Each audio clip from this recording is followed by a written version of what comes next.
Ստրասբուրգում մեկնարկել է ԵԽԽՎ գարնանային նստաշրջանը։ Եվրոպայի խորհրդի մարդու իրավունքների հանձնակատար Մայքլ Օֆլահերթին մասնակցել է նիստին պատասխանել պատգամավորների հարցերին։ Հայաստանի ազգային ժողովի պատվիրակության անդամ Արուսյակ Ջուլհակյանը բարձրաձայնել է Բաքվում պահվող հայ գերիների ազատ արձակման հարցը։ Էթնիկ հայերի նկատմամբ ամոթալի դատավարություն է իրականացվում, նրանք պետք է անհապաղ ազատ արձակվեն։ Տարբեր իրավապաշտպան կազմակերպություններ ու միջազգային հեղինակավոր կառույցներ պարբերաբար մտահոգություն են հայտնում նրանց նկատմամբ խոշտանգումների եւ դաժան վերաբերմունքի հետ կապված։ Ադրբեջանն անգամ հայտարարել է Կարմիր խաչի գործունեությունը երկրում դադարեցնելու մտադրության մասին։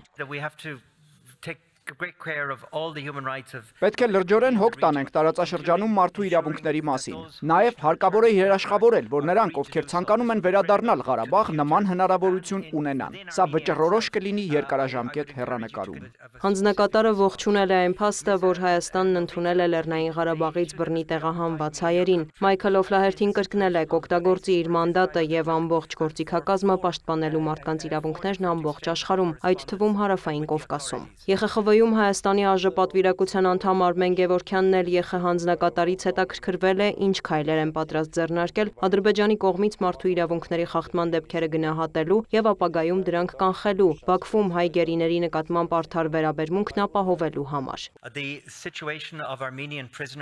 Հայ բանտարկյալների կալանքի տակ պահվող հայերի հարցն ինձ համար պետք է առաջնահերթ լինի։ Ես հետևում եմ Բաքվում գտնվող այդ բանտարկյալների վիճակին։ Քննարկումներ եմ անցկացնում Ադրբեջանի կառավարության հետ, այնտեղ հնարավոր այցի եւ հարմար ժամկետների մասին։ Արդեն 2 անգամ դիմել եմ նրանց, կդիմեմ 3-րդ եւ 4-րդ անգամ։ Ես իրոք ցանկանում եմ այցելել Ադրբեջան, զբաղվելու այնտեղ մարդու իրավունքների հարցերով։ Սա է այն ամենը, ինչ կարող եմ այս պահին ասել։ Հավատացնում եմ, որ չեմ անտեսում ձեր բարձրաձայնած խնդիրը։ Տարածաշրջանում զարգացումներին եւ խաղաղության հասնելու Հայաստանի ջանքերին է անդրադարձել ԵԽԽՎ-ում Հայաստանի ԱԺ պատվիրակության անդամ Հռիփսիմե Գրիգորյանը։ Նրա խոսքով Հարավային Կովկասում կայունությունից կշահեն հարևան բոլոր երկրները։ Գրիգորյանը հիշեցրել է, որ ինտենսիվ բանակցություններից հետո մարտի 13-ին Հայաստանը եւ Ադրբեջանը հայտարարել են խաղաղության համաձայնագրի տեքստի վերջնականացման մասին։ Նա նշել է, որ հայկական կողմը ցուցաբերել է համբերատարություն եւ անկեղծ հավատարմություն խաղաղության օրակարգին։